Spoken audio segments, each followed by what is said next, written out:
If you go over to people, then the poll questions are over there, Somjita. Okay. They were there from earlier. Okay. I don't see the polls, but I'm hoping that you have to set them up as moderator. We can't set them up. Oh, so I'm sorry. How do the polls tab? Is there a way to put them in the polls tab? Yes, but the moderator has to set them up. Gotcha. Okay. God bless the moderator. Exactly. Okay, so I'm not sure how to do that. So you know what? We'll figure it doesn't. We will move. Okay. Well, good morning, everyone. Thank you for being so patient. This is, living in the COVID world and learning to be flexible with technical difficulties. So I appreciate your patience. And I know we're going to have a fabulous session right now. And so you're in the breakout session, Finding Your Purpose, Leading a Purposeful Life. And just to introduce myself, my name is Somjita Mitra. I'm the Chief of Economic Research at the California Department of Finance. And what we do is basically study the economy and figure out, how to help the people of California, especially now during this COVID recession. And so I would like to introduce our panelists, Kori, DeLeon, and Rayna Rose. So if each of you, if you could take 30 seconds and I know we could talk about your amazing careers for the entire session, but if you could just take a quick 30-minute or 30-second snapshot of your lives for our audience, that would be great. Reina, do you want to start? Sure. So my name is the host of a television show on Roku and Amazon Fire Stick called Soul Nutrition. So I write and speak and do a lot of shows on life purpose and living that abundant, joyful life that we're all seeking. And I'm Kori DeLeon. I am a business owner, a mom, a serial volunteer, and a community leader. So I have often found my purpose surrounded by other people, and I'm often inspired by them. Thank you. So, this session is all about finding your purpose, leading a purposeful life. So if Kori, if you could start, and if you could, how did you determine your purpose? And what was the moment you realized your life's journey? Like, what was the epiphany? I think for me, purpose often, for me, purpose has evolved over the years. My purpose tends to be surrounded by my focused on my children, and then as they've grown, it evolved into my business, and from my business it evolved into the community. So the passion has always been connecting people, connecting with people, for people. Nina. So I agree with Kori. Your purpose shifts in life, but the one thing that I advocate a lot is that people are our most valuable assets. We're here talking about finances and assets and things like that, but truly the reason, the purpose behind why we are accumulating these assets and making sure that everything is set up is so that we can spend more enjoyable time with our people, whether that is their children or spouses, friends and family. And even Kori and I were discussing before the show, your clients become, even when it's not the sexiest career, your clients can really have a purpose. And Kori talks about how, she's got this mama bear protectiveness for the people in her life and with her clients, even though she didn't really dream of becoming an insurance agent. Now as an insurance agent, she knows that people need this, and she thinks about how to really protect them and make sure that they can go on living a joyful life and not think about the stress of losing, all their important assets. And so, yeah, your purpose, I think, it is shifting, and it's often due to the people and relationships you have in your life, because those are why we're doing everything that we do. Mm-hmm. Thank you. So I think we touched upon it a little bit. I think Kori mentioned, especially, how has your purpose evolved over time? And So we've kind of touched on it briefly, but if you could explain how you see yourself pivoting your purpose, especially now that we're living in this COVID world that none of us had foreseen. A year ago today, we would have been all sitting in the same room together. So has your purpose kind of evolved at this point, or how do you see it evolving? Do you want to start right now, or would you like me to? It's either way. I think, again, your purpose is always evolving. There's always things in life. We've definitely been thrown probably the biggest curveball of any of our lifetimes with COVID. So your purpose, a lot of times it may shift how you live out that purpose. But, still, we've actually, for those of us who have families or people living in our home that we can see every day, we get to focus that purpose in a different way because, now we're home with COVID, a lot of us. And though the purpose hasn't necessarily changed, the way we live that purpose out is what has changed. And I think a lot of us have been woken up to what is really important during this time, as well as the things that are so important to us can also drive us nuts. Those of us who have, a lot of family in the home or whatever, that the things we love and the things that we're working hard for are so important. We realize how much time we've been pulled away between commutes and work and things like that. And then another thing Kori and I definitely talked about discussing today is, we have purpose within our work and purpose within our home, and balancing the two of those out so that we live a joyful life. Kori? As far as the involvement, I think for me, it's if you're focused on being impactful, you're impactful in your home life. Very similar to what Rayna said. You're impactful in your home life and you're impactful in your business. It's that moment to serve. That is, for me, that's the ultimate core of all purpose. Is how are you going to serve those around you that are important to you, and getting the clarity as to the investment of your time into serving this. You can serve. I say this all the time because I have to remind myself, the more I do, the less I do effectively. When I say I'm a serial volunteer, it is a disease that I truly have and something that I find joy in. But as Rayna so impactfully told me yesterday, when you say yes to something, you are ultimately saying no to something else. And I will tell you that was a gut punch for me yesterday, and it truly resonated because I think as women, we often give our time and our energy and to those that are around us. For me, I have 4 children, so a lot of my volunteerism certainly surrounded their activities. I laugh and tell people often, my husband and I don't have new cars and we don't have new furniture, but we have children that do what they want to do. And that is something that open-heartedly we do. And over the course of time, we are all asked to say yes. And we say yes out of the goodness of our heart. But what are we saying no to?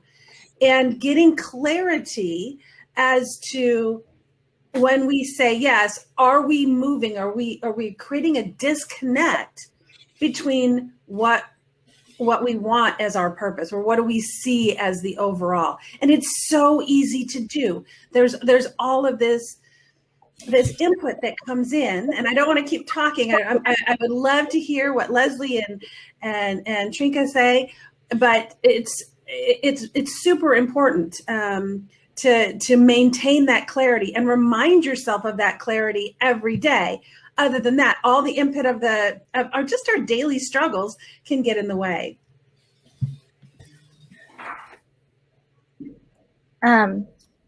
Thank you. So I know you touched upon this a little bit. When you say yes to something, you're saying no to something else. And as high achieving women, I know you want to say yes to everything and do everything and be everything. So how do you find the opportunities that you choose to say yes to and the ones you have to say no to? Like, how do you determine that? Well, actually, so that's something that we were talking about not necessarily that you're saying yes and you are physically saying no to someone else. It's actually that whatever you say yes to, you are saying no to something. If you're saying yes to volunteering over here, you may be saying no to your kid's soccer game over there. You know, so no matter what you say yes to, and I think people who are like a yes woman think, oh, I'm saying yes all the time, but don't realize all the no's you're actually saying by giving that yes. And I think especially as women who want to have influence and help our communities and do great things, we often say yes to a lot without realizing all the things we're saying no to. Are we saying no to self-care? Are we saying no to more time with our family? Or what are we saying no to?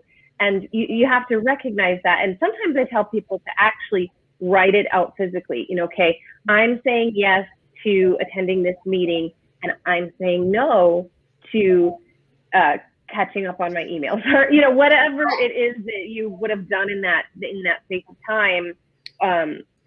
Acknowledge with each decision, especially for people who start getting decision fatigue and who are having trouble making decisions, or just say yes to everything, acknowledging when I'm saying yes to this, I'm saying no to that. And as you become more aware of it, you don't have to write it down anymore. It becomes more natural, but it's something to definitely make a practice. Is I'm saying yes to this, so I'm saying no to that. And Shelly says that she used to say yes all the time and now is challenging herself through the quick responses on her calendar. So yeah, Shelly, you're definitely, I think we've talked about this before. And, you know, recognizing when I say yes, I'm also saying no. It might be to myself, it might be to my family, but it's not necessarily a physical saying no to something.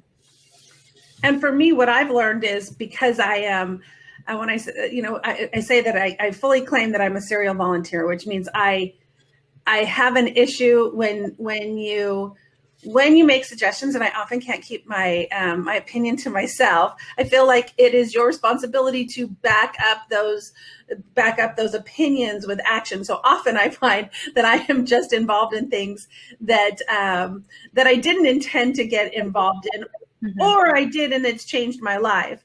However, when your life is full and balanced, as most of our lives are, there's a disconnect into creating that wholeness of your life. And I have found a simple tip for me is to color coordinate my calendar. I am very much a checklist, you know, as most of us are, these type A personalities that take on the world. I have created in my own Outlook calendar, because I live and die by my calendar, different colors for the 5 sections of my life. And it is a visual thing for me if I see, so I am immediate past president of our local chamber. And for a long time, my calendar was overwhelmingly yellow because that was my community color. And I can visually see now I am out of balance within that. And that's been a little bit of sanity in this crazy world as we continue. Our purpose is to give. Our purpose is to serve. But it's also to take care of ourselves. Mm-hmm. And we often, as women, I find, we are so good at supporting each other, right? It is nothing for us to say, you look amazing, or I love that dress on you, or you just look fantastic, your hair is perfect. But how often do we say that to ourselves? Mm-hmm. So it's that disconnect that we have to remember. It's adverse to us. I've talked about this before. You know, my husband is in the airlines, and we have traveled, and they tell you have to put your mask on first before you can help others.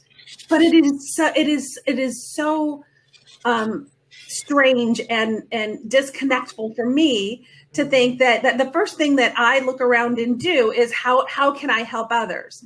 But when we don't honor that in ourselves, mm-hmm. That's when we lose that ability. That's when our calendar colors come off. That's when we lose that balance in us. Sorry. Oh, go ahead. Go on. No, please. It's funny, Kori, I actually had a training story where I didn't put the mask on first and I ran to do something else and they made me lay down on the floor for like a full couple of minutes in front of all the other training flight attendants and remember that like you got to put your mask on first. But I wanted to also mention, like Kori and I really discussed about talking today, alignment with what our goals are too. So we say, I especially find this in executives, they say my family and my health are my most important priorities, yet they can't get out of the office, right? And so they're not in alignment with their priorities, which creates a lot of cognitive dissonance where your brain's going, wait a second, I thought this was my priority, but this is where I'm putting my time. And so I think it's really important to get quiet and be with your purpose and what that is. And I talk about, you can do this in as little as 1 minute of just really silencing, checking in with yourself. But to really get deep into our purpose, it takes a little longer. However, when we really align, okay, this is my priority, this is my priority, and this is my priority, things may need to change in our life. Like Kori was mentioning, she needed to change her calendar around a bit to actually get in alignment with what she says her goals are and her, her priorities are, to live that purposeful life that is purposeful both at home and in the community and at work, right? And so your purpose is in many places. And I love Kori's way of, color coding that. So you can start to see, okay, I'm getting a little bit out of balance and I'm spending all of my energy here when I say my priorities are more over here. So definitely check your alignment. Make sure that you're in alignment with the things that you have as your purpose. Thank you. So, as you both mentioned, moving in 1,000 different directions at once, trying to be at the top of your game in every aspect of your life. How do you find time? One of the things, putting your mask on first, right? Your self-care. How do you, place time in your calendars for self-care? And what are some ways that you're manifesting self-care? Because if you don't put on your mask first, you can't take care of all the other amazing things you guys are doing. Absolutely. So one of the things I really advocate, like I said, is those 1 minute meditations. There's a few of them on my YouTube channel. It's all Rayna Rose TV on all social media. But everybody can take 1 minute. If you've just come from a busy day at the office and you just got off a call and you pull up to your house, you're not going to be with your family for a good little bit if you don't take maybe just 60 seconds to tune in, get back into family mode, breathe, and then walk in the door. 60 seconds can make the difference between blowing up and having a fight with your spouse the moment you walk in the door, or, yelling at your kids to get on their homework, or whatever, your home situation is. 60 seconds can make a difference. And same thing when, you've just left getting the kids ready for school and you're running out the door and you get to the office and you're still frazzled. 60 seconds in the car, just going through a breathing exercise, can get you ready to meet those clients, ready to make those presentations, and allow that home life to go where it needs to go for now and be fully present with what you're doing in that moment. So there's obviously like great benefits to longer times in silence. It even changes your brain for the better, but we can all start with 60 seconds and work from there. Well, I can tell you mostly I'm a fail at this. It is super important. Most recently, it's for me, it's reminding myself to come back to what's important. Most recently, I have taken to reading the Miracle Morning, and it's that intentional time that often gets lost in the shuffle. And I think more so now during COVID, right? We are balancing more than we have ever had. It seems like it should be easier if those of us that are working from home, but it's in our personality. For sure, it's in mine, and I tend to be more of a fail in the best possible way. I find that there is complete benefit in failing forward. So I practice this routine on a daily basis. But I found pressure in once we started working at home, because it seemed to me that you should not only be able to accomplish everything that was on your task list, master a virtual world and Zoom-like activities. Also, make sure that pot roast is done, making sure that the kids' homework is done, making sure that the house was clean and the laundry was done, and all of those things that as women we take on so organically, and forget that there is grace in this world, and that if not everything gets done, we will be okay. But like I said, I fail forward. So I found that there was all of this pressure during this crazy pandemic moment. And I used that. I'm so good about offering grace. I keep reminding people, everybody's doing the best they can. Everybody's trying to figure it out. But when it came to my own life, as often I find women are, I was my worst critic. Mm-hmm. So I believe in choosing your heart and all of those things, but it's that grace and intention. So for me, again, it's the miracle morning. It's taking that intentional time. Exactly what Rayna is saying. I found that if I didn't designate that time, it was so easy to, if I gave grace the day before, to jump into that checklist that I immediately had been thinking about the night before. And then starting with gratitude, 100%. The easiest thing to start with grace is to start with gratitude. We are blessed, and it is a miracle that we can get through this month, a whole year of a pandemic that shut down the entire world. Mm-hmm. So, I do want to mention, Kori, I think that as we're at home, the 60 seconds, or even if it's, you have a little devotional book like the Miracle Morning, to have those breaks, if it's like, I need to read my little excerpt and then I can go into the day. It can also be like, I'm going to read my little excerpt or take my 60-second meditation and go out of the day. Because that's the temptation that COVID. Now, there's some people in healthcare that need to work around the clock during this time and they can't get away. But those who can have a designated office time, right, to close it up with a meditation or a little reading. So now you go into family time. I think it's even more important when our office and our family and our everything is all in one house, right? Because there's no separation anymore, because we haven't learned to make boundaries, because this is unprecedented, but it's something that's around to stay. So a lot of us are getting to live like entrepreneurs now and have to, okay, this is the time for me. This is the time for my business. This is the time for my kids. And of course, sometimes they overlap, but I think when we have that 60-second meditation or a reading, it just takes us into the next chapter of the day. Another thing I want to make sure to mention in our last minute, we wanted to invite everyone to write down your name, what you do, and your email if you'd like to do a phone number too, so we can all contact each other after this is over, because we'd love to get in contact with you. We'd love for you to contact us. So if you just want to leave your name and info, we'd love to all keep in touch after this event. Yeah, I would love to touch base, and I really wish that there was more people on screen and everything else.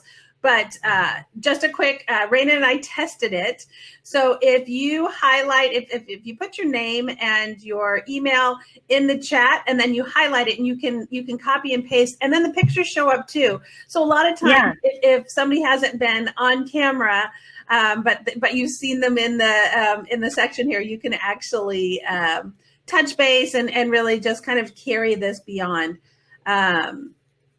I would love, and I think it was Shelley that reminded us that our significant other is really important. I know for me, and I only use myself as an example, but I know for me, a lot of times if I'm putting myself behind everybody else, my husband, who is fantastic, I kind of align him with myself, which means sometimes I put him behind.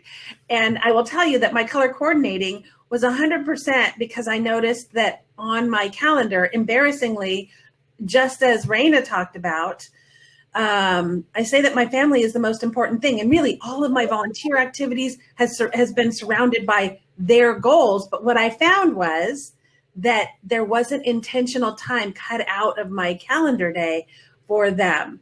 So super excited. Thank you guys so much for joining us. I'm going to put my information in there, and I hope if you can put even just a little bit about who you are and maybe even who you serve, and if there is any way that any of us can align ourselves with your purpose. For me, that's what this forum is so powerful. You never know what's going to come out of or who you're going to connect with in these types of forums. So if there is any way that we can assist you along your journey, I'm just putting it out there. I would love that. Thank you so much, Kori and Rayna. This was a fantastic session. And I know, unfortunately, we're out of time for this session. We have 2 more for the rest of this morning. So I will join you all in the networking session now. Thank you.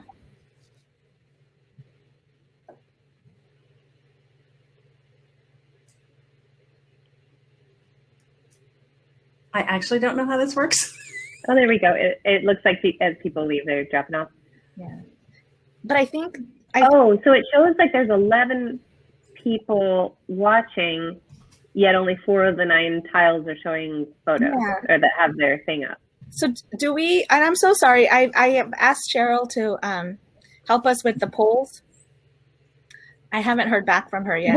You know what? I think it's fine. Okay.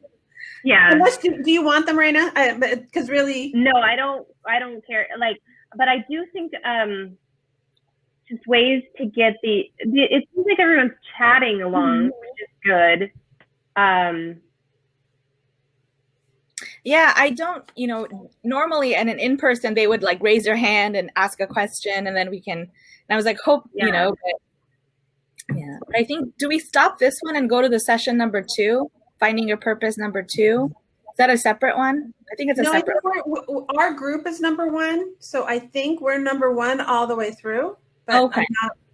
I'm not quite sure. This is a brand new forum, I think, for all of us. Yeah. Yeah. I can hop out and hop back in just to check if you guys want. Sure. Let me just check the other sessions. Hold on just a minute. It looks like we still have 8 people in this room. I wonder if some people came in and like maybe walked away from their computer or something. Yeah. So did you see the little eye with the 8? There's 3 Finding Your Purpose sessions that I see. Okay, so we have to hop out of this one. I think so, and then hop into the number 2. Okay, hopefully number 1 like. But aren't there 3 groups of Finding Your Purpose? I'm sorry? Aren't there 3 groups of Finding Your Purpose? There's 3 groups of Finding Your, I'm sorry. You're right. I'm sorry. We are group. You're group 1. I'm so sorry. No. That's okay. We're all, you know what? This is all about grace, right? 100%. This is all about grace. I'm like, I have my paper here, and yeah, my email was incorrect in there. But okay, yeah, so tell me, and I'm so sorry. I have a friend named Mitra, and she works for Boeing, and I think I know I did. I referred to you by your last name versus your first name, but apparently you might not have gotten my email, so it might have worked out. You know what? My last name is a Persian first name, so a lot of times my email, like people, and it's totally fine. I love it. So it's just yeah. I get oh yeah. So yeah. So tell me a little bit about what you do. I don't. I got to meet Rayna yesterday. So I am the chief of economic research at the Department of Finance, the California Department of Finance, and we're the state agency that does the budget for the state. So okay. Yeah. So that is ridiculously intricate. Yeah. So I actually am lucky enough not to be on the budget side. I do the economic research side. So we kind of look at. You're a ledge analyst? I'm sorry. No. Okay. Yeah. So that's different too. So yeah. So I do what my unit does. My team does. We do the economic research and the official state economic forecast. what we think Okay. we're going to recover from this recession. What are the industries that are going to be growing? What are the opportunities? California is the 5th largest economy in the world. How do we keep that 5th largest and growing? That's fascinating. How did you get involved in that? I'd be happy to, talk to you anytime. So It's amazing. Thank you. yeah, It's super. So yeah, in one of my lives, I was a lobbyist for the PTA.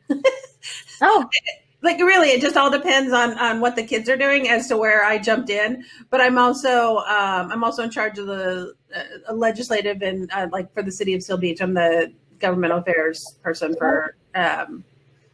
So yeah, no. Like the stuff that you're doing is so intricate. The state of California is so complex and layered and we're larger than like most countries. Like people don't realize like just how big we are in terms of that. But it's been a great experience because really trying to do the best for the people of California. Like, what can we do to improve lives and, find opportunities for people. So are you in Sacramento? Yes. Okay. Not right now because I'm down I'm a SoCal girl. I know Mara for a long time. I think we all know Mara, so yeah, that's so fun. Yeah, and so I'm back in SoCal until things open up again. Okay. Yeah. How discussions been going around, like big tech leaving California and the economic fallout of like so much big tech leaving? I think, like what Mark Twain said, the rumors of my death have been greatly exaggerated. So, yes, there are going to be companies that are leaving. There's going to be companies that are native to California and moving in. In terms of like the infrastructure that we have here, the climate that we have here, you can't beat California weather. And, California, we've always kind of been like a really expensive place to live and do business. It's just, that is what it is. And, businesses that start here, they kind of know this environment. They are not surprised that, but there are advantages, to being in California. There's advantages to being in the Silicon Valley or Silicon Beach. And so, I think there might be companies that are leaving, but we haven't really seen, and of course there's a lag in data. We haven't actually seen a lot because I think ultimately at the end of the day, the opportunities that are provided in California are, not really available anywhere else. And then combined with our weather, combined with our infrastructure, combined with our people, like Californians, we are forward thinkers.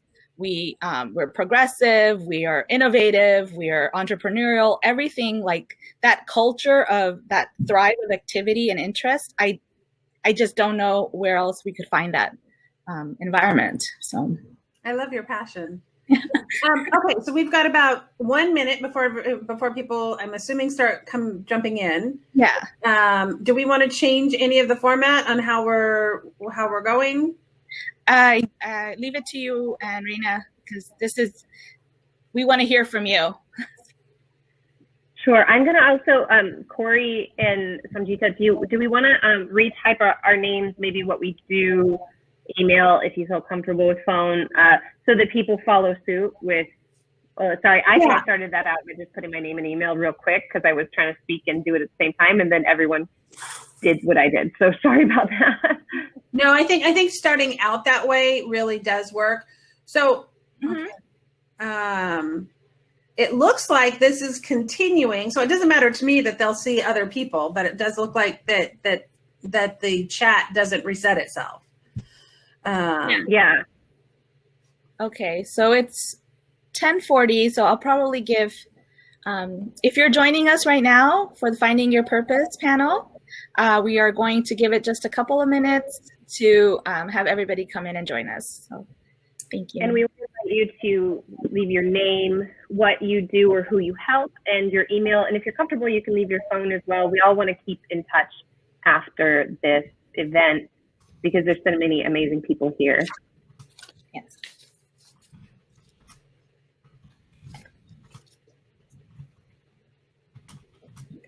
just see a no, it doesn't, but I'm not sure what that is too. Responding to. I wonder if we're going to get the contact information after. I think that was the plan, but I'm not quite sure. It'd be nice to just kind of even just touch base with everybody. We can maybe create like a LinkedIn group or something. Oh yeah, I'm such a huge advocate of taking like experiences off, in this case, the stage or the virtual world, and really making them resonate. Yeah. Hi, Joe. Joe, it looks like your company is with Joe Venture. So I would love to know a little bit more about that if you want to put that in the chat. One of the things that we were talking about in the last session is how we can be of service to everybody in these groups. So I'm super excited about this opportunity. Okay, so I only get a half an hour a session, so we have to sometimes jump right into it. Oh, yeah. So good morning, everyone. If you're joining us, we're the Finding Your Purpose panel. And just to introduce myself, I'm Somjita Mitra. I'm the moderator, and I'm the Chief of Economic Research at the California Department of Finance. And I want to ask our amazing speakers to introduce themselves in 30 seconds, just so we can get this conversation started. Rayna, why don't you go first? You are our leading speaking expert. Sure. So I'm Reina Rose. I'm the host of the television show on Roku and Amazon Fire Stick called Soul Nutrition. So I speak a lot on purpose and passion and living a life of joy and abundance. You can find me at Reina Rose TV, just about on any social media platform. And I'm really excited today. You know, Kori and I really got together before the session yesterday. We just got together and just talked about purpose and passion and how to balance work and life and your purposes in the different areas. So I'm really excited to apply both of our expertise to that today. And I am Kori DeLeon. I am a mother of 4. I am a small business owner and a little bit of a community leader, which is an odd thing to say. Ultimately, I'm a serial volunteer and just a huge fan of people in general. Over the years, I have come to find my passion in serving people and just enjoying people around me. So I'm super excited to share this small half an hour of this journey with you. Thank you. So just to start this off, how did each one of you determine your life's purpose? And what was the moment you realized that was going to be your life's journey? For me, it was an evolution. I wasn't sure it was going to start. For me, it was definitely an evolution. I am a mama bear by nature. When I say I'm a small business owner, I own an insurance agency in Seal Beach, California. And I tell people all the time, nobody grows up wanting to be an insurance agent. So over the time, what I have found as far as purpose within my work was I had to find that part of insurance, which is kind of a dry world, that part of insurance that resonated with me, or move on. And for me, it was applying those mama bear tendencies that I'm ridiculous with my children, ridiculous in my community, and applying that to my customers and protecting them in the way that so often insurance is one of those things that you have to have, not that you want to have or even want to think about. So who was there to protect those assets? And that's how I applied. As far as like purpose in my personal life, that just kind of evolved around those around me. And that's that for me, that's my children and my friends. So I've been right on par with Kori every time we talk about these subjects. You know, purpose is an ever evolving thing. And, you know, I think purpose is balanced in the different areas of our lives.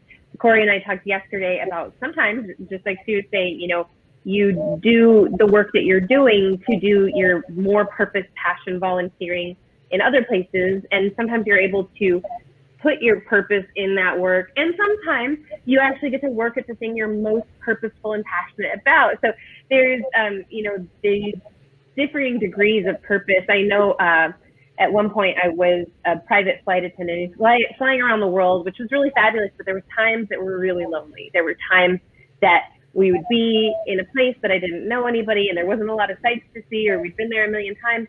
And I would go through my pictures of the orphanages I work at, and I would go through my pictures of my friends and family, and I would say, I do this so I can do that.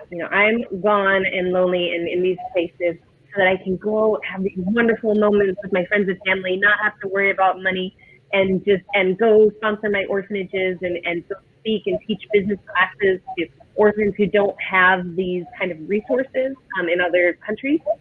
And so, sometimes you're working in your passion. Like right now, I actually get to work in my passion with my TV shows and books and all that stuff.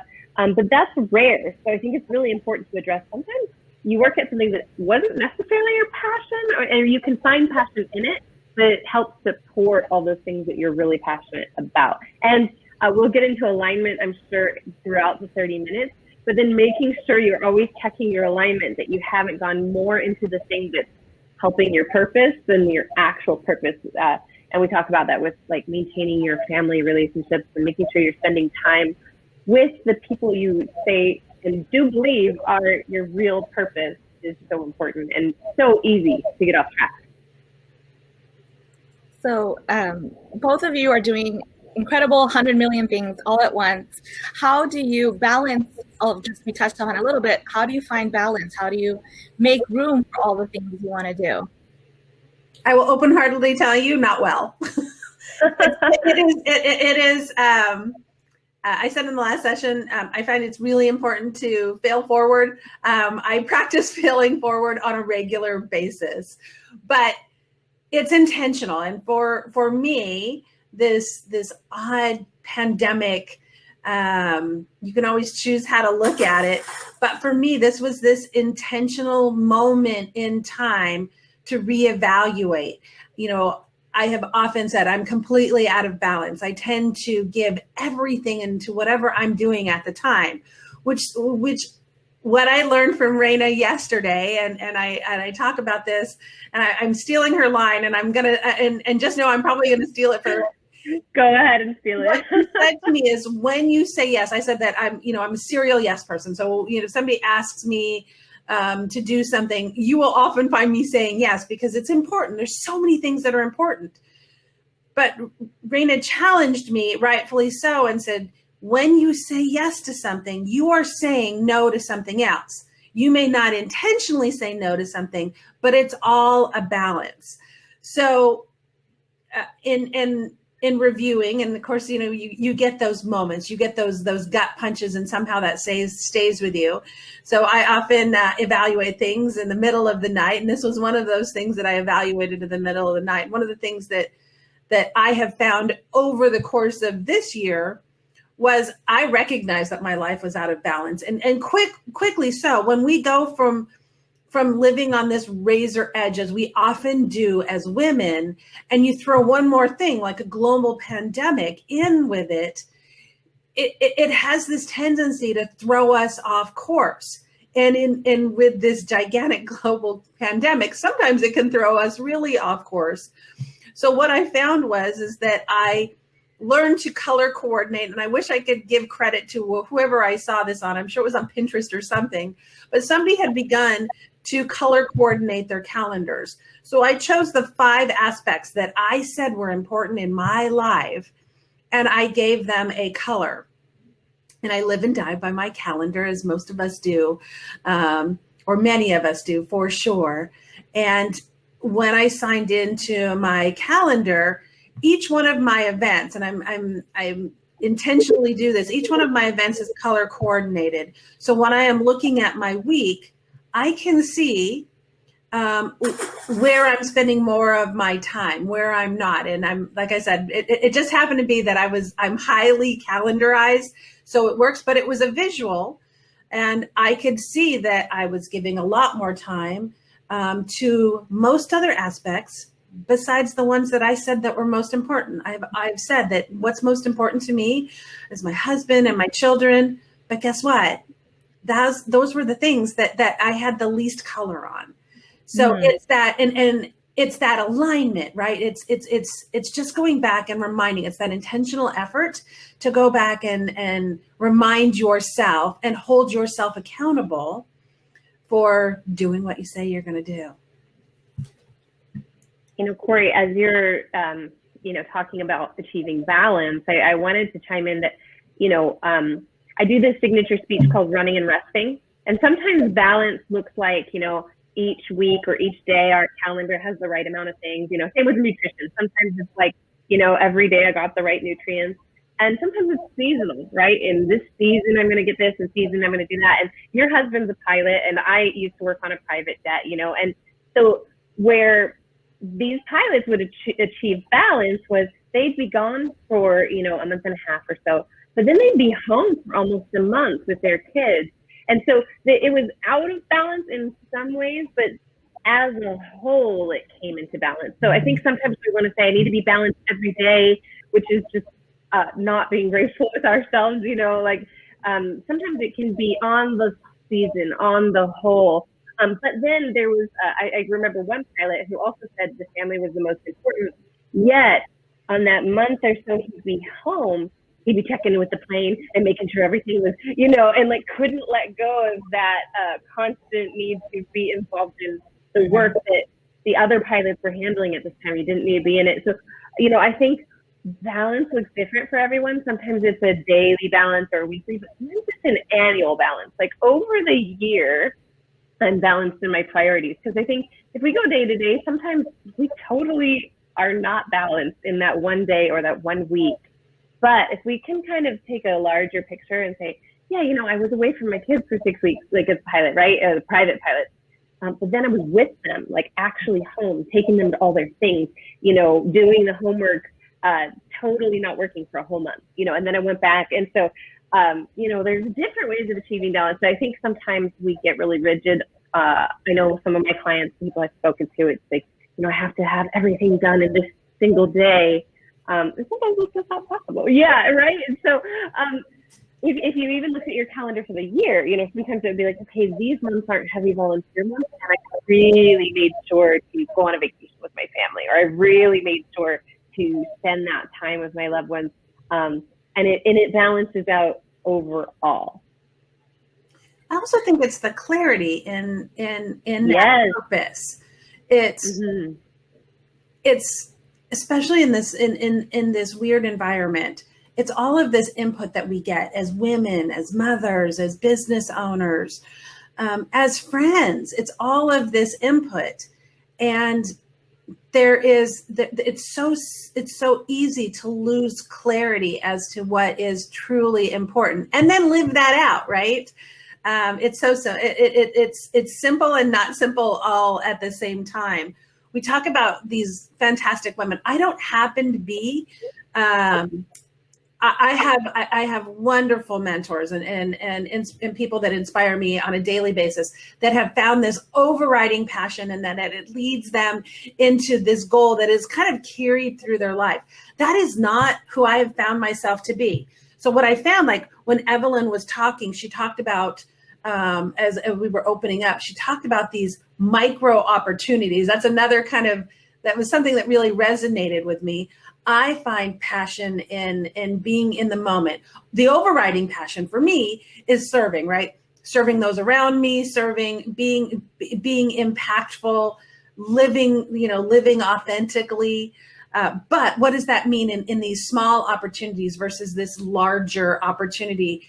That quite honestly, I spent a lot of time seeking, and I got lost in the minutia, right? I kept looking for this overriding passion. And what I found was it was the little stuff that was carrying me through. So I don't know. It's so easy to get overwhelmed in this ideology of passion and purpose, and it is all important. But it's also the simple stuff that makes the difference.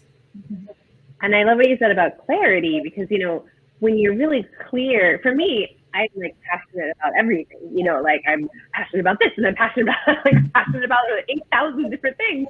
Yeah. And so being very clear at, okay, I'm passionate about just life, everything that can possibly come my way.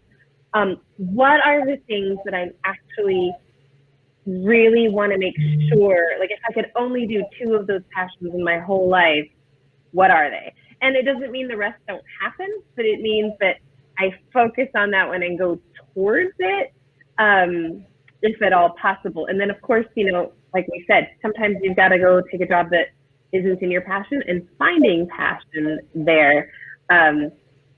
Because, you know, there's Rabbi Daniel Lapin, he wrote the book, Thou Shalt Prosper, and he teaches why the Jewish people over time and all of history we see have prospered more than other, you know, cultures. And even in America, I think they're only less than 2% of the population yet hold more than 10% of the wealth, right?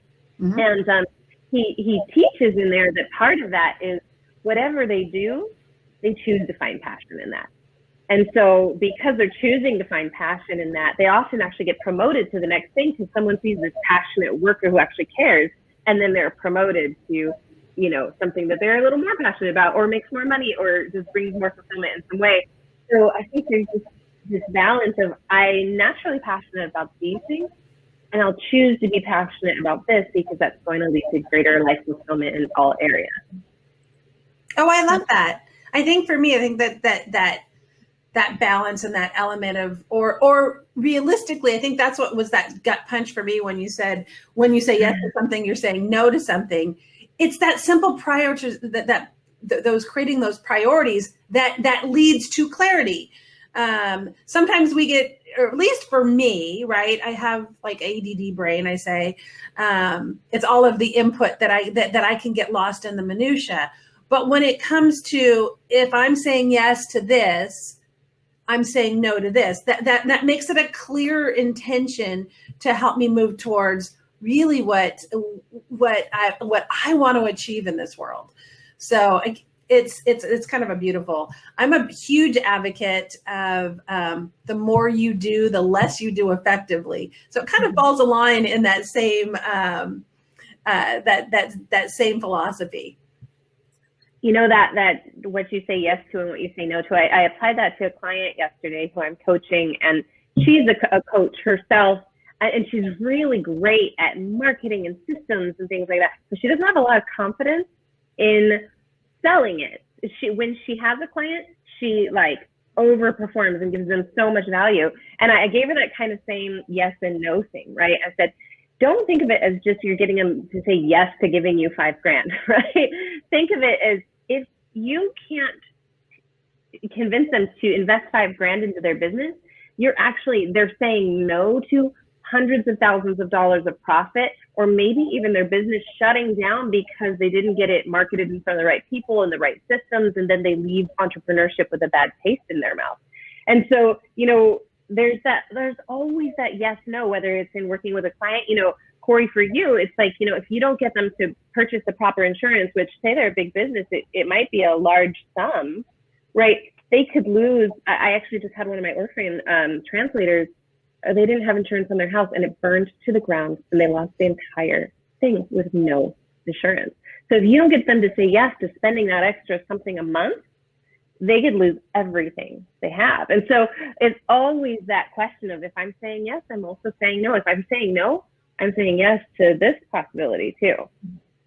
And I'm totally working on the financial aspect of it. I am a woman that silos, right? I've always felt that, and that's again something that I'm working on this year. So what I did in my volunteerism or my community, I felt like somehow if I was capitalizing it or it benefited my business, somehow it muddied the waters. And in truth, it's that authenticity of am I serving? How am I serving at a level that honors who I'm selling it to? So I think that's what, and I don't know if it was lack of confidence. it was, for me, it felt dirty. And I'm sure that comes from some early part of my life and all of that. But like they were talking about earlier, talking about money can sometimes not be taboo in our culture. Yeah, it's taboo. So easy. Exactly. And I think once I put that filter on, one, that puts a responsibility on me, right? Being there, serving at this highest level, learning as much as I can, being there and answering as much as I can. And then knowing that I am providing something that they couldn't go anyplace else for, because nobody else is going to do it better. That is the true purpose. If the purpose is to serve, the money comes, and then that's always on the back end for me. And I'm sure I need to be in some sort of financial room to discuss that part of me. But it's that passion to serve. So, both of you are incredibly passionate, doing so many incredible things. How do you find time to find the purpose for yourself, taking care of yourself, saying no to something else so you can say yes to yourself? So, and in what ways do you practice self-care? Do you want to go, Rayna? So, yeah, I'll go. A myriad of ways. I think the first thing, as far as practicing self-care, it all starts here to here, right? If I'm not being graceful with myself, if I'm holding myself to higher expectations than I hold all the rest of the world to, if I'm guilting or shaming myself for past mistakes, which I do, trust me, I found out about Bitcoin in 2016 when it was $600. And I could have easily thrown a few grand at it and be like a tens of millionaire now, and I also should have bought a house in Austin. I beat myself up about those things, but that's not self-care. So I think first of all, it starts here, because taking a bath is good. And I definitely include that in my self-care routine. But if I'm still beating myself up in that bath, it's not really going to be caring, right? If I'm still emotionally guilting and shaming myself in the middle of that massage, it's still not going to be true self-care. So I think self-care really starts from here to here, and ridding ourselves of the guilt, the shame. For instance, that money example that I just said about the Bitcoin and the house in Austin that I should have bought. Instead, I'm like, I learn, okay, next time I find out about a big tip like that, I'm just going to do more research. I'm going to find out. I'm going to ask my wealthy friends who ended up investing and becoming, even more millionaires than they were. I'm going to, research markets a little better. I'm going to do this. Next time I get these big tips, this is where I'm going to go with it, rather than kicking myself later that I, just kind of blew off the tip and didn't look into it further. And so I take the learning, and then I can move into my massage, I can move into my bath, I can move into my fictional audiobook. That was one thing I was always someone who just read nonfiction, always developing myself, but sometimes you just have to read the fiction, soak in the bath, do the meditation. And again, it can be as little as 60 seconds, or it can be as long as, sometimes I go to silent monasteries for a week at a time, so whatever you have the capacity for. But I think being gentle with ourselves from here to here is the first step, and all of the other externals will not be self-care if we're not gentle from here to here. Mm-hmm. So, and before I start, I know that we only have about 6 more minutes.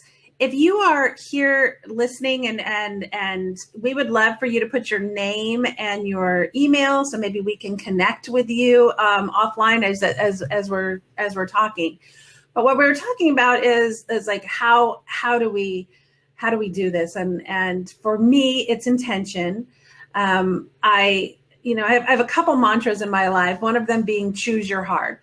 It's hard to be in a marriage, and it's hard for divorce. Choose your heart. It's that empowerment and that intention. Another one for me simply is making your mess your message, failing forward. Embracing that fail isn't such a bad thing. It means that you're open and that you're willing to learn and to change, and to look at this world in this wide-eyed kind of anything is possible. I love that. I so often go back to this choose your heart. It's something that I have often told my children, and that's how really that I read it someplace, and I use it that with my children. You know, it's really hard to run a business, and it's hard to be, and it's hard not to know what you're doing. Choose your heart. Where are you going to place it? And then you go back to kind of that simple. John F. Kennedy said it. You know, we do things not because they're easy, but because they're hard. And along the way, it's looking at those failures as this success tax to get you there. And just grace, right? I am my worst critic, 100%. Nobody is going to criticize me in a way that I have found unique ways to judge. I don't do that with my girlfriends. I don't do that with my clients. I don't do that with my friends. But I do it with myself. And it forces me to really look at that. I have spent this pandemic learning how to journal and writing those things down, not in any sort of nonsensical, but when I don't have anything to write in my journal, I just start with gratitude and everything else. So it's just that starting off point. I never know what's going to happen, but that's where we start. Thank you. So if you could look back at the start of your life's journey and give yourself some advice, like what you wish you had known back then, what would be something you would tell yourself about embracing your purpose, living for your purpose? You know, if you could look back. So you're just going to hit us with the softballs at this point. You're not going to throw any hard balls at this point. You want me to go, Rayna, or would you like to? Yeah, sure. Oh my gosh. So I was hoping I was going to be able to go. No, that's okay. I think if I could go back, I would just remind myself that it's the journey. I think that kind of goes to most of the women here, I'm sure, are goal driven, and because that's why we're here, right? We're in this women's symposium. It's a journey, and for me, I just remind myself not to get so lost in the goals, and to sometimes just sit and enjoy the evolvement. It's so hard to do, right? It's when we look for me, my kids are getting older now, but when you're in that moment, it's the only way I can translate it. I was listening to the keynote speaker, and she was in those diaper moments. And when you're in those moments, it's just all of that chaos and all of that fabulousness chaos that you think that you're never gonna, and then all of a sudden your kids are in college. It's the journey. Reina? And I just want to encourage everybody to leave their information again. I did it again.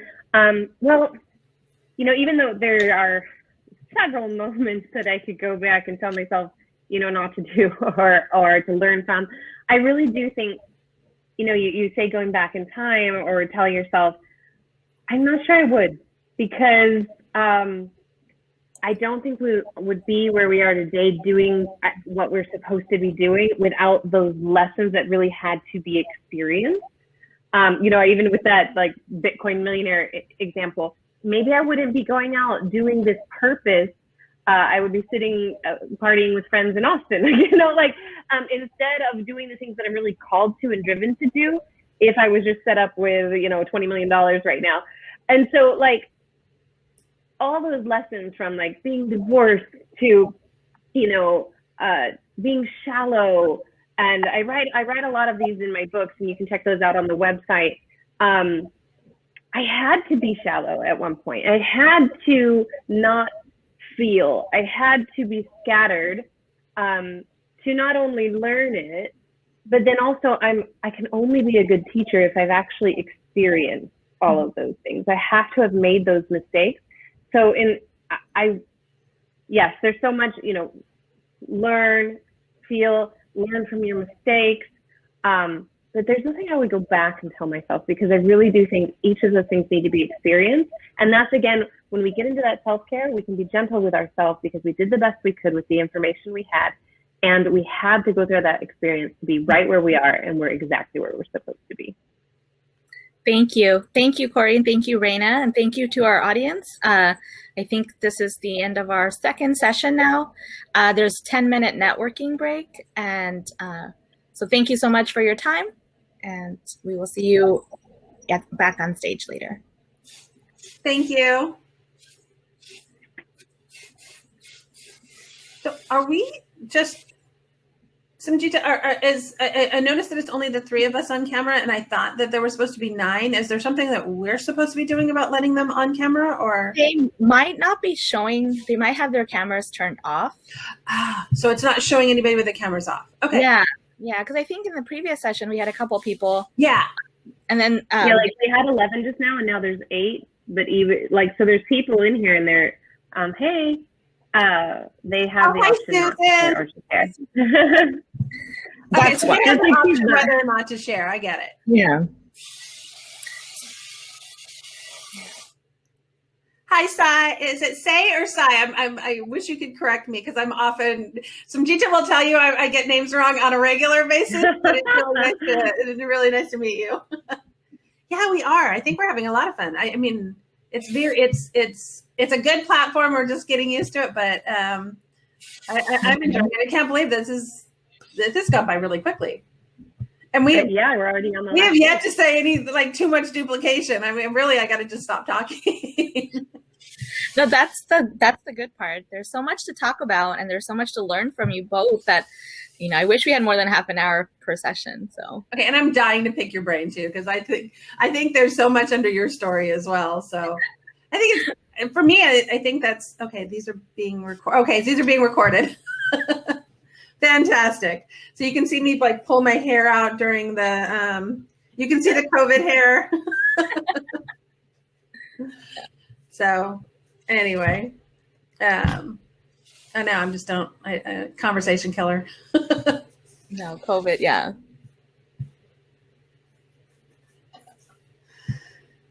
Yeah, I think what Susan's writing in the chat is that kind of what we're all carrying around is that for anybody that's on, feel free to leave your information in the chat line. We are copying and pasting, and before you happen to leave the chat, you can copy it. We couldn't figure it out, but you can 100% copy it. And what it does is it also takes the pictures, which were for me really important, especially if I'm not seeing faces. It kind of puts that connection there. So yeah, I'm curious to see what this post-COVID world is going to look like. Are we going to have, next year at this time, are we going to be meeting in person for the symposium, or are we still going to have it online? And see, I think moving forward, there's gonna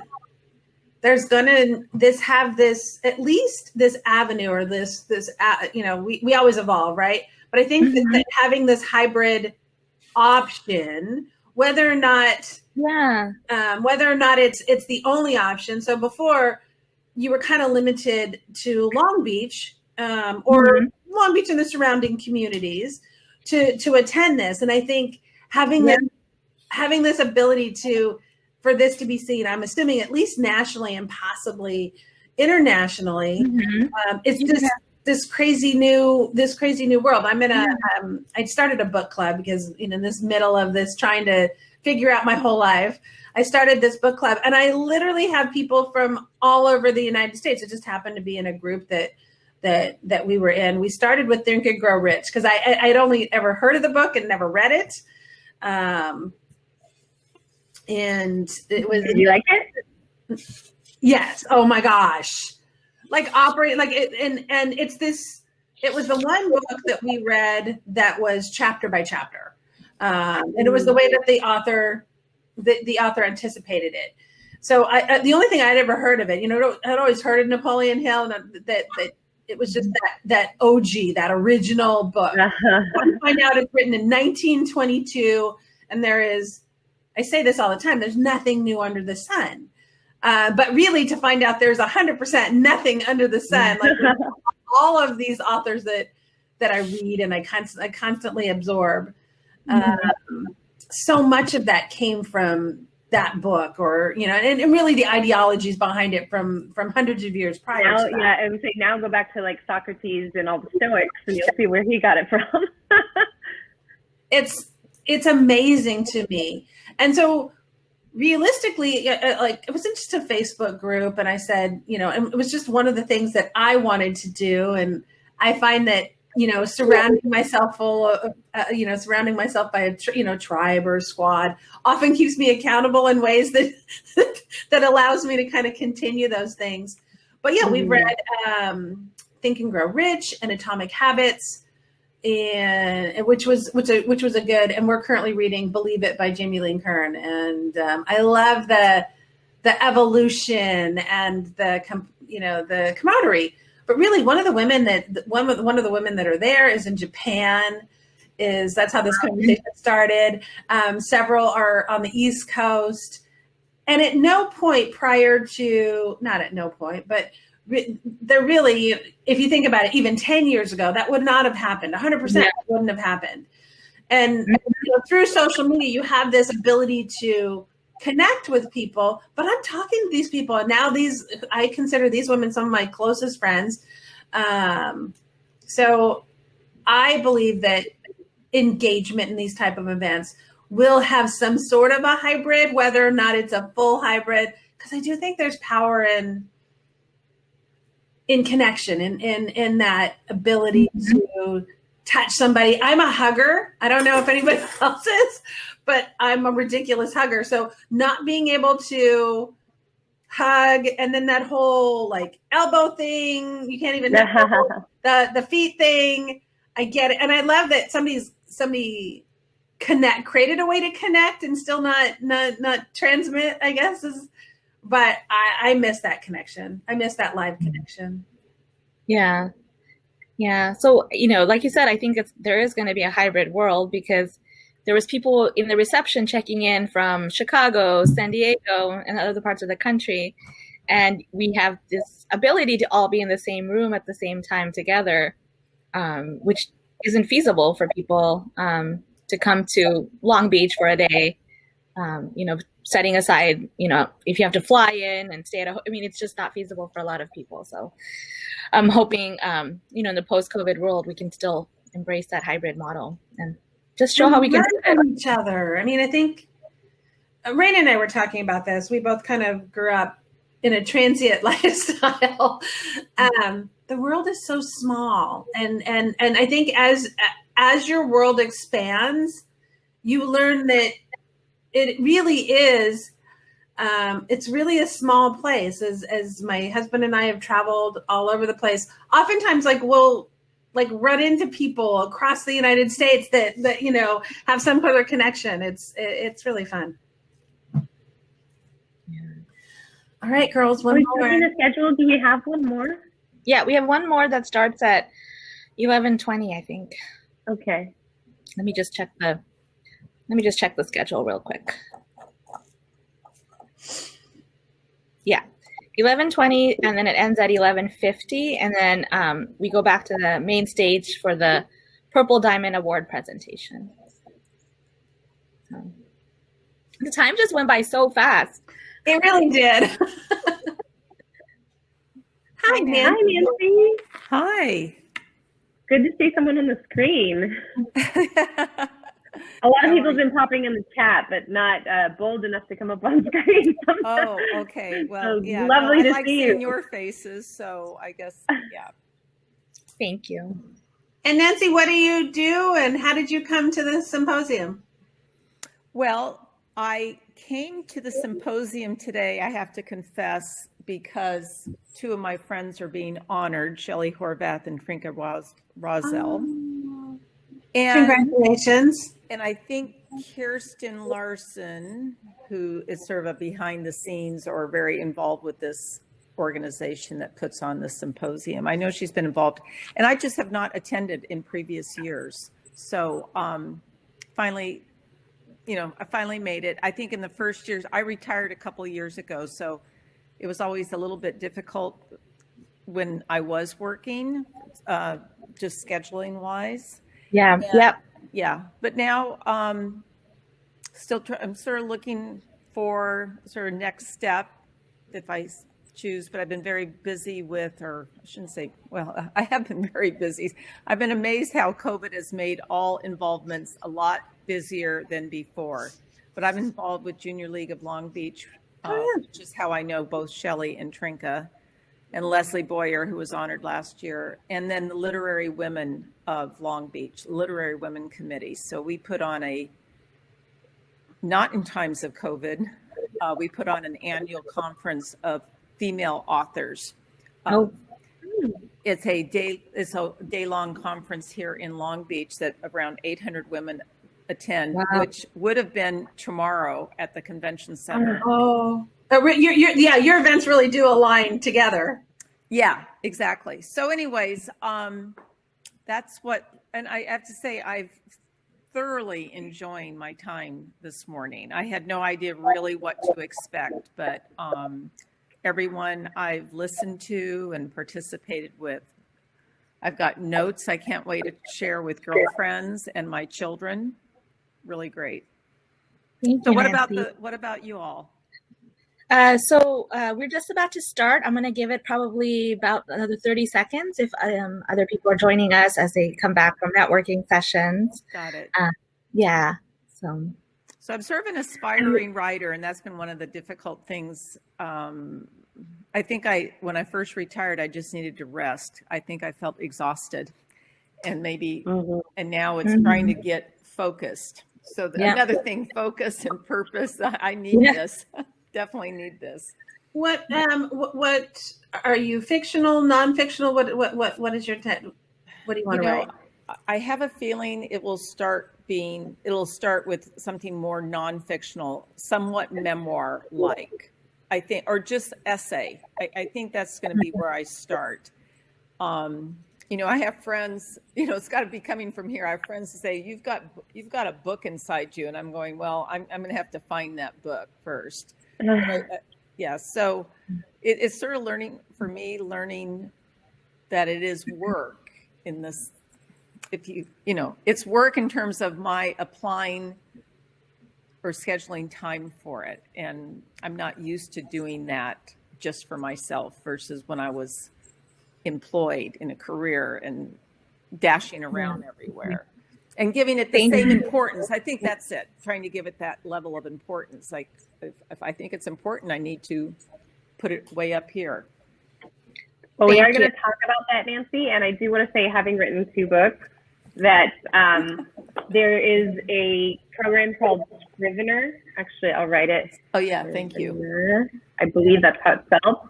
That really helps. I've heard of storyboarding with note cards. I start physically note cards, and then I put them into my Scrivener, and then it becomes a manuscript, and then it gets edited, and then it gets edited again. I love that. But we'll talk also about kind of how to prioritize in our talk today. So that will help, I think, with your writing time. So Somjita, you want to get us? Sure. Yes.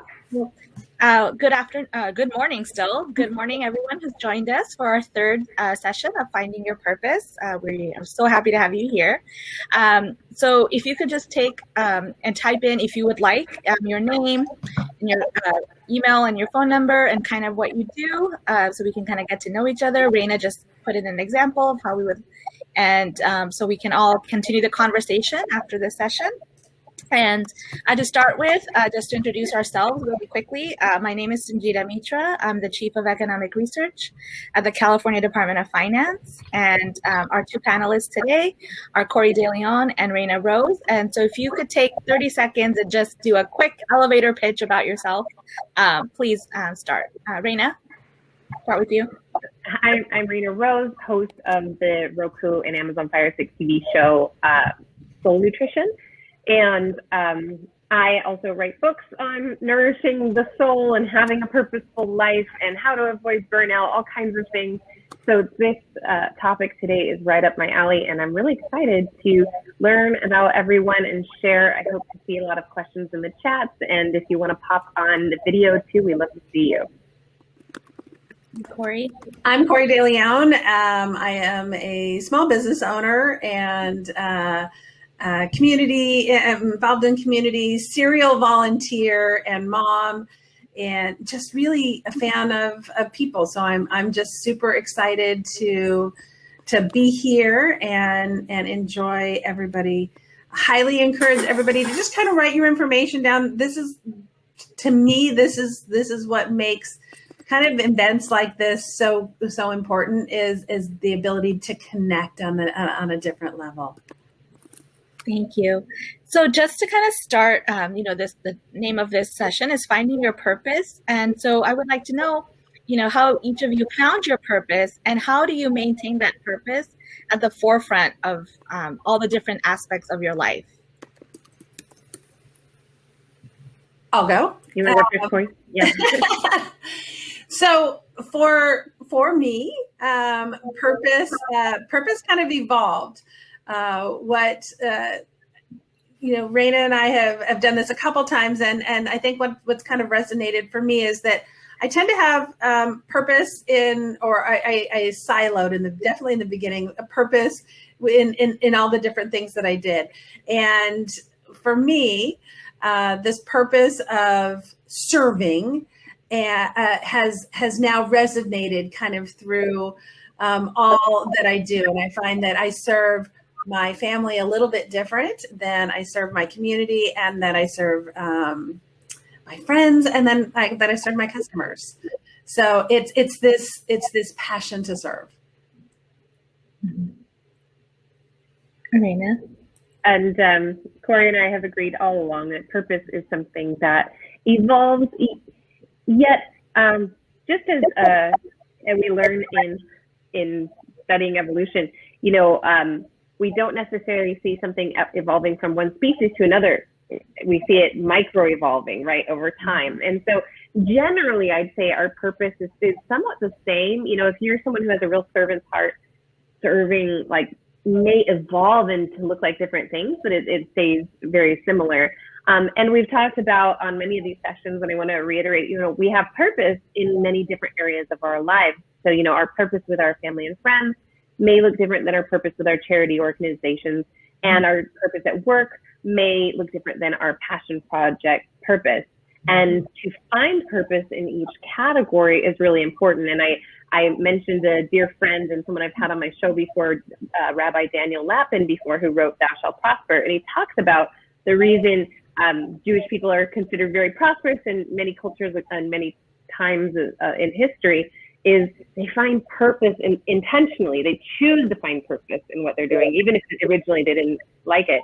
And it tends to either make them really good at that and love that, or move to something higher and higher because they were passionate and purposeful in that job or business. So, I think for me, purpose has always been to make this world a more peaceful and beautiful place.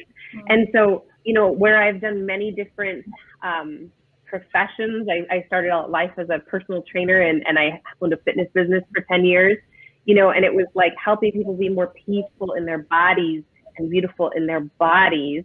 Then it was like flight attending, and I would decorate the planes and make them beautiful and a very peaceful experience, wonderful experience on the plane. And now, I'm into my books and TV shows where it's really focused on purpose and helping others do that.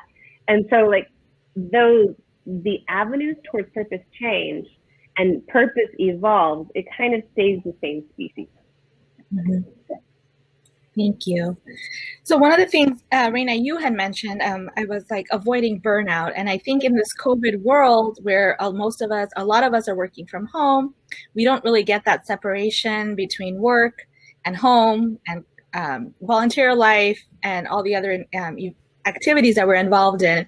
So what are some ways that we can, find time for self-care, and what are some ways that you manifest self-care in your own lives? Sure. So I went into this a little bit in the previous ones, but since we're touching on burnout, that's actually, this chapter in the book is fully about burnout. You can get that on my website for free, the PDF of it. And I talk about the 1 minute meditations that I've talked about before, where like you can always take 60 seconds, and I have these on my Rayna Rose TV YouTube, 60-second guided meditation just to get you like out of family crazy, get the breakfast made mode and into work mode, or out of work mode and be back with the family mode. But there's a lot of other things in here, like reprioritizing, doing one thing at a time. Journaling is something that Kori mentioned. Another thing that I really recommend, especially if you live in a house and not a condo or apartment, is to just go outside and put your feet in the grass in the backyard. That grounding, connecting with the earth and the electricity of the earth actually just really resets our energy. And so all these little things where you're just breaking away for a moment. And then there's longer things that I mentioned in the Burnout too. I mentioned that I go to silent monasteries for up to a week and really enjoy it.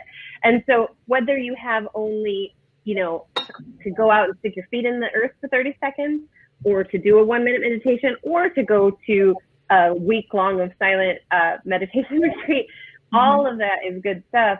And we talked last one too, that the main thing as far as self-care and avoiding burnout is being kind to yourself from here to here, not beating yourself up about, I didn't get all of this done today, or I should have done X, Y, and Z, because when we're kind to ourselves, it increases our energy and just makes us do everything a lot better anyway.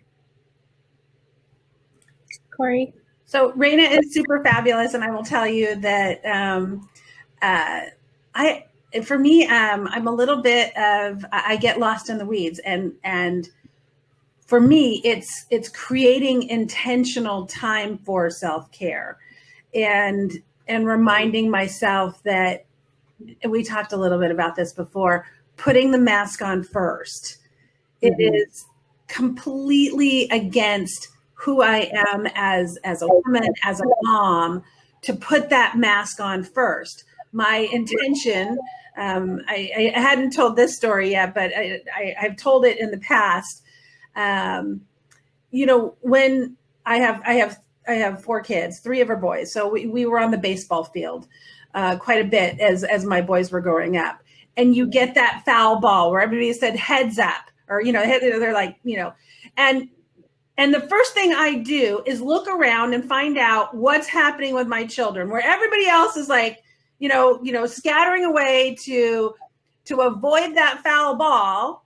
I'm watching, okay, where are my kids? Where are other kids? And so as a result, I ended up with a baseball to my mouth.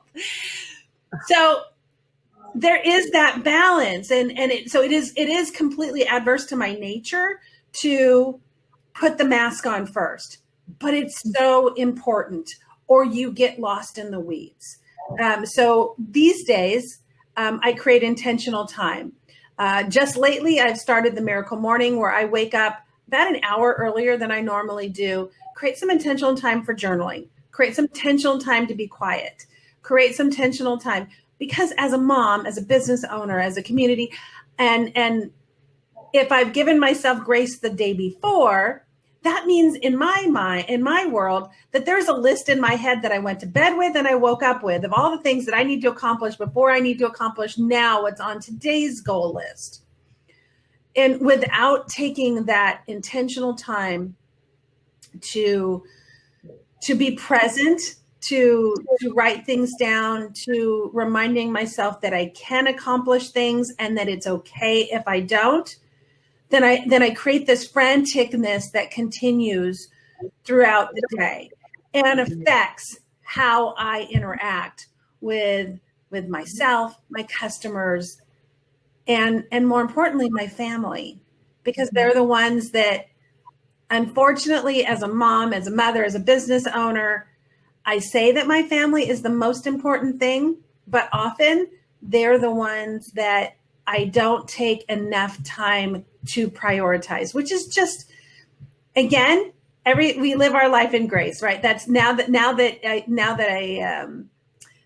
know this, and a good friend of mine has taught me to say, isn't it interesting that, instead of saying that I'm a fail, and I often tell people I fail forward, and I've said it many times actually in this conversation, she taught me to change my verbal. And isn't it interesting that, because when I interact with my clients, with other people, I don't place that same judgment filter that I do on myself. So by using that small phrase, and isn't it interesting that I do this, then it's an intentional thing that I can either prioritize or decide that it doesn't fit within that realm and move that on to a different day. So those are the things that I do for self-care. So, both of you are involved in so many different things, and I know you're getting asked to do a lot of different things all the time. How do you make a decision about what you say yes to? And then, as Rayna said, if you're saying yes to something, you're saying no to something else. And I know all of us, want to say yes to everything that we're being asked to do. So how do you prioritize? I will let Reina take this because I've stolen her line this whole day. And I am a girl that needs to learn balance, and she's definitely the expert in this. Don't worry, I stole it from someone a long time ago too. So, but yeah, the idea is, and sometimes I tell my clients to actually start writing these down when it's an initial practice, because that helps it become ingrained. But remember that every decision that we're making, whatever we're saying yes to, we are saying no to something else. So writing down the thing you're saying yes to, maybe volunteer on this board, and the things that you're saying no to. Now I can't go to that soccer game, or whatever, you may be saying no to, or I'm not going to have time for that self-care. So I'm saying yes to this, but I'm saying no to that. And the practice of writing it down in the beginning helps it start to become second nature. And then eventually over time, you can say yes to something, or you'll usually pause a lot. Once you start realizing you're saying no to something, you'll pause a lot longer. And then if you do say yes, you consciously know that you're saying no to this other priority in your life. And so it really helps us to be conscious. Other people that I've known also schedule times for different things. I have a friend who gets together with his friends on Thursday evenings. Thursday evenings is the time for friends. And if someone says, hey, let's hang out, he says, how about this Thursday at this time, we'll go to this place. And then he knows he's going to see friends on Thursday, but he has his other priorities worked out. So he's always saying no to any other day but Thursday. So, knowing your priorities, knowing your schedule, and then again, grace and being flexible with it. But again, starting that habit really helps to write it out, especially for those, I find in this world of unlimited possibilities, part of the problem is we have unlimited possibilities. So, when we have so much to choose from that we just can't choose, it really does help to say, I'm choosing this and I'm saying no to that. Because sometimes we just have so many decisions, we feel crippled and don't want to decide anything. So I really do encourage this practice if you're having trouble saying no, or just even choosing anything. We talked a little bit about this. It's choosing your hard, right? Yes. It is hard to be on a diet, and it's hard to be overweight. Choose your hard. So and in choosing, you are empowering yourself, and moving yourself towards clarity.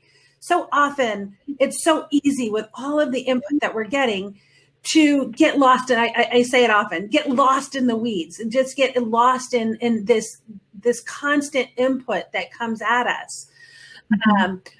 For me, I'm a visual person, and I've talked a little bit about this throughout the sessions. I don't sometimes recognize that I'm lost, right? You're constantly going. There's 100 things to do, and as a mom, as a family person, as a business owner, as a community person, I had honed my life where it was working pretty well. And then this little thing called this global pandemic came, and it completely threw it off. But the pandemic could have been anything, right? It could have been, and it is. And that's why I keep telling people, this pandemic is representative of 100,000 challenges that we're going to come across in our lifetime. It may be bigger, but this is an obstacle. And if we allow these obstacles to get in our way, it muddies the waters. We get lost in the weeds. So for me, I take this intentional time. What I wasn't realizing is, and it's because I'm not really good at balance. And I'm really, I say, I don't necessarily, I hadn't applied that filter. If you say yes, you're saying no to something else, right? I just feel, as I have often felt, that when you offer your opinion, and I very rarely don't offer my opinion, you have to stand behind that with action. You can't just complain. You have to live you walk your talk. So often that has gotten me into a lot of committees, a lot of boards, a lot of everything. What that meant is that was a sacrifice in my life. So for me, who lives and dies by a calendar, I created 5 different areas of my life, my family, my community, and I colorized my calendar. So when I'm now looking at my calendar, if my calendar is heavy on one color, my life is visually out of balance. And it helps me go back to aligning with what I said was important. So, and we started this, and I fully own, and this is a fail forward, or isn't this interesting, that I, as a mom and somebody that defines themselves as a mama bear, was not prioritizing my own family. I could see it on my calendar. And now when I check my calendar on a daily basis, because this is what I do, I can visually see, is my life out of whack? Is my life out of balance? And really what I'm providing myself is clarity to, am I living within my purpose? I want to speak to that, Kori, because I'm a kind of the opposite. I've always had the opinion, like, if I am either unwilling or unable to do anything about it, I abdicate my right to complain. And so I often just step back, and I've been decluttering my life. And I want to speak to Nancy's point, because I know she has some books inside of her and wants to clarify some purpose on that. This was, even though this is the first book I came out in, this was the first book on my heart, and writing it down and clarifying it. But one of the books, and many come up nowadays, now that I've actually written them, has been unsubscribe. Sometimes we just have to declutter our lives and unsubscribe from all the things that are taking away from our priorities. And even just a few days ago, my email, so for me, if there's a really important email, I'll mark it unread so that the little bubble on my email will bother me enough to where I go back and respond to that person. But because I had allowed so much to come through, I hadn't even subscribed to them really consciously, but they started, this newsletter and that person's devotional coming in. I subscribed even from my favorite Catholic monk that I like to follow, even from my favorite author that I like to follow, because I'm like, you know what? I know where to go get this content if I want it. Right now, it's just filling up my inbox, and I'm marking it unread, and I'm saying I'm going to get back to it, but I never do. And so I think part of this process is also decluttering, saying no to a bunch of stuff to say yes to some free time, because this free space, these, I forget, there's a really good speaker who talks about boredom being so important to our creativity. And I've said this for a long time too. It's these spaces of life that we allow nothing, that all the creativity that's within us actually comes up. And so if you are writing a book, you have to remember when we were kids and we laid on the slide and looked up at the clouds and made pictures of clouds, right? We could dream and come up with ideas for everything because we had these boredom places in our lives. And so I would really encourage you, Nancy, declutter anything that's, distracting. Because I remember watching some author podcast, and it's like the number one thing authors do is find excuses not to write. And so, we find excuses, and if our life is cluttered with email or stuff or obligations, those are going to be great excuses not to write, or whatever your purpose and passion is. And then Nancy, I just want to speak to the writing. I would really say, get some note cards to start. Just start jotting down all your ideas and putting them away in one spot on your note cards. And then that program that once you figure out with the note cards what you want to be going for, get that Scrivener program and start organizing into that. And just remember, be grateful at the process. Your book doesn't need to come out tomorrow. This one took me 3 years, where this one I'm just a chapter. So I literally wrote it in a day, had it edited and sent it out, but sometimes books take 3-4 years to come out. And so, but declutter, make time. Another thing I did when I was writing that book, and I was really purposeful, this is back before COVID, but I would go to like a Starbucks or something just to get out of my home, because as we know, it's so hard to be in your home and sit down and make that time. But we mentioned in the last sessions, and you can go on to my YouTube, it's Rayna Rose TV if you want to, and I have a couple of 1-minute meditations. And 1-minute meditations as you sit down to write your book and get in book writing mode or note card making mode. And then 1 minute out so you can get back into your family mode, and so, or whatever that tradition is, I think it's good to connect to the breath, because that breath is where you have those spaces of emptiness that create creativity. And if you can go longer, wonderful. And some people even say, just sit down for that hour or whatever you're giving yourself. And if you don't write, you just sit there. You're not allowed to do anything else. And that will help you eventually write. And another tip, just that Seth Godin says, is you say you're not a good writer, show me your bad writing. So sit down and write just horrible, bad writing, and eventually it will be good. So those are just some tips. But we can apply that to any area of our purpose, right? If we have something we're called to do, even if it's just 30 minutes that you really, I think probably an hour or two if you're really looking like to do a book, but to really carve out that time and make some sort of ritual, like a 1-minute meditation on each end of it, so that you are in that time and don't allow yourself to do anything else during that time. Eventually you'll start doing it, even if it takes a week or two.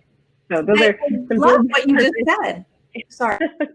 I love what you said, because as I'm thinking, and I'm not an author, but as I was thinking, there's so much of that those same suggestions that can be applied to so many areas of our life. I think that's why I go back to intention so much, is that it is that it's taking that intentional time to create, to pull your stuff out. That for me, that seems, that is my word of the year, by the way. So maybe that's just why it's resonating with me. But so much of what you said can be applied to so many different areas.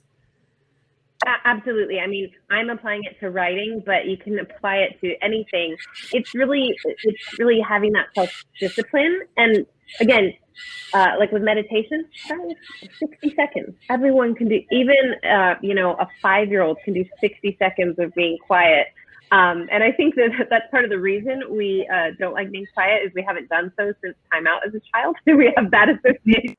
But, if we can go through a guided meditation that just takes 60 seconds, 60 seconds is never going to make or break you. We think we don't have time for stuff or we're rushing, but 60 seconds is never going to make or break it. And then you can try 5 minutes, and you can try 10. And again, I think if it's something like sitting down and writing a book, it does take a good hour or two sometimes to really get into it. And for me, I'm a praying person. I always pray right when I sit down in front of my book. I just pray that, like, this is through me what the people need to hear and read.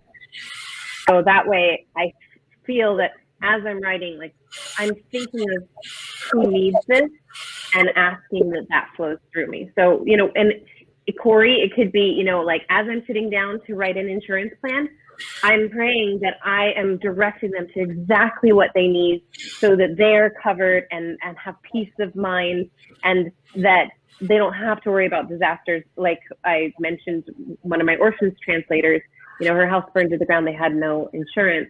Had they had someone in Russia like you, they would be able to be rebuild with no problem, right? And that's and then that whole thought process of show me your bad writing.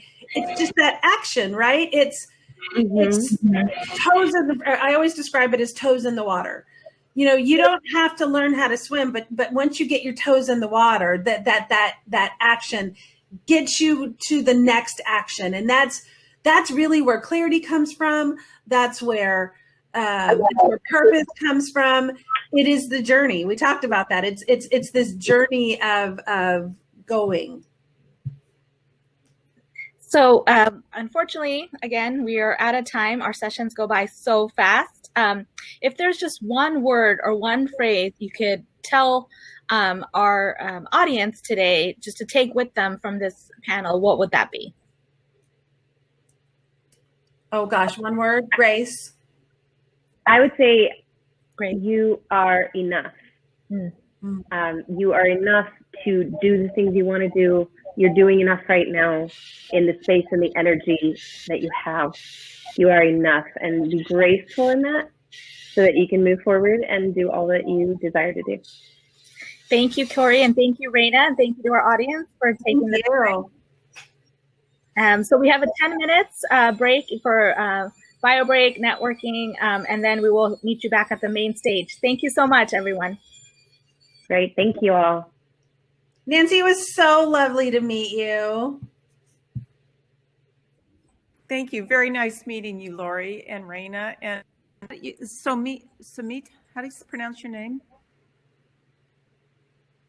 Somjita, is that how you pronounce your name? Yeah. Okay. No, this is very, Sorry, yeah. Somjita. That's okay. Hold on. Anyway, it's just a very good session for me. And I, you know what, one of the things I've been enjoying so much about this symposium is how kind each of you are to, to yourself, but to each other and to the audience. I mean, it really radiates of support for women and for one another, not competition, but there's enough for everybody. There is. There's complete abundance in this world. And I think that's what's so beautiful about things like this and being able to support. So I can't wait. I've taken your email. I can't wait to read what you're going to put out there in the world. I'm super excited for that. And it's so funny. You have another author in this room, and again in one of my other lives, or whatever I do, I was a moderator for first time authors, and it's such a unique experience because I guess I'm just a good middle person, or I refer to myself often as the sand between the cracks person. But I had no idea, like, first time authors are completely attached to their works, as they should be. This is first time authors this is a passion project for them. And then you have these cut and dry editors. I had no idea that there was a geographical editor. Like one of my one of my authors came across, she described this green lizard because in her mind all lizards were green, and there was a geographical editor that came back and said, in this place in Arizona where your story takes place, the lizards are only brown and you need to change it to brown. And for some reason, my author did not want to change it. That was not her vision for this particular lizard. So as you go through that, just the one thing I can say is you're going through as you're building this kind of passion project and you're sharing this with your world, stay true to your heart. Know that there are some things that you can give up. Quite honestly, we ended up changing the color of the lizard, or it wasn't good. And interview your editors, because you can choose a lot of times your editor. I had a phenomenal editor, and my work would not be half as good as it is. Yeah. She took out a lot of my rambling. Mine is a little bit religious, so like some of the too Christian terms, because it's also first, she took out the Christianese where I'm saying just churchy words, and didn't even realize I was doing that.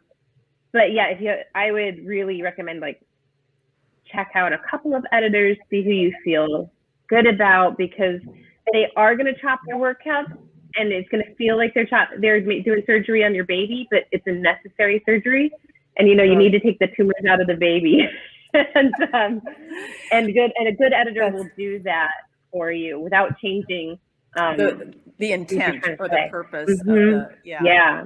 I often listen to New York Times book review with Pamela Paul, and she's always, talking with the authors. And that conversation came up recently with some author just saying, well, he was talking about his experience with this editor, and he said, yeah, I lost that one, but I won that one. It's just like, yeah, not. It very much is a push and pull, and you can always ask for an advocate. It's not but just know that there is that middle ground, and I think that's why grace is such a good philosophy these days. Is that, but also that you need to that editor doesn't necessarily have that same vision. You have some editors that go on for a long time with authors, and then they do share your vision. But that first time author and that editor haven't necessarily aligned their vision, and just stay true to your vision and know that there are things. I think that's just a good lesson in life. There are things that we can let go, and then there's things that we can't.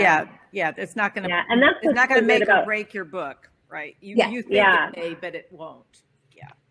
That's what's great about like feeling out and interviewing a few of them if you can. My editor has been a friend since I was about 14. And so she caught my vision right away. But I've had other edits come through, and it's just important to also just communicate with that editor. Like, here's the vision, and I need you to see the vision so that as you're, as they're going through the book, you have the overall vision, because that, if they get it, they will only make your work way better. Mm-hmm. Like my work's way funnier, way I get the best feedback from it. But I noticed in the early drafts where I really ran on, and it took like 4 editing drafts. So remember, it takes a lot. By the time you get to the 4th one, you start like getting less personal about the. That's true. Yeah. And and I do realize that about writing, it's never, people, my big claim is the Christmas letter, right? That people actually enjoy reading, because I try and really keep it not about what we all accomplish, but I really try and make it somewhat fun and a little tongue in cheek, and just not taking the family too seriously, but letting people know what's happened. But I'll say, I go, well, it doesn't happen overnight.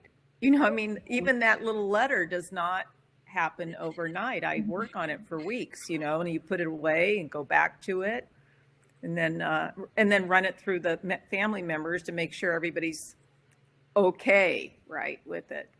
I'm never okay with my mom's Christmas newsletter. She does the same thing. I'm like, why would you say this? And over the years, we've come to agree that I don't read it until it comes in the mail. But no, I always get buy-in. They get a chance to say no. They get a chance to say, I'm not okay with that. But if they don't take me up on that, then that's it.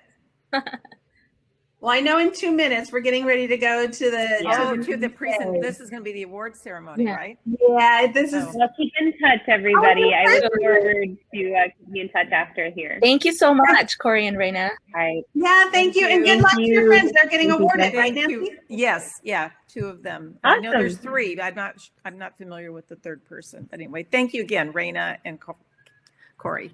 So great. Bye. All right, see you in the chat. We'll stay in touch. Bye. Bye. Are we jumping off? I don't know. There it is. Leave.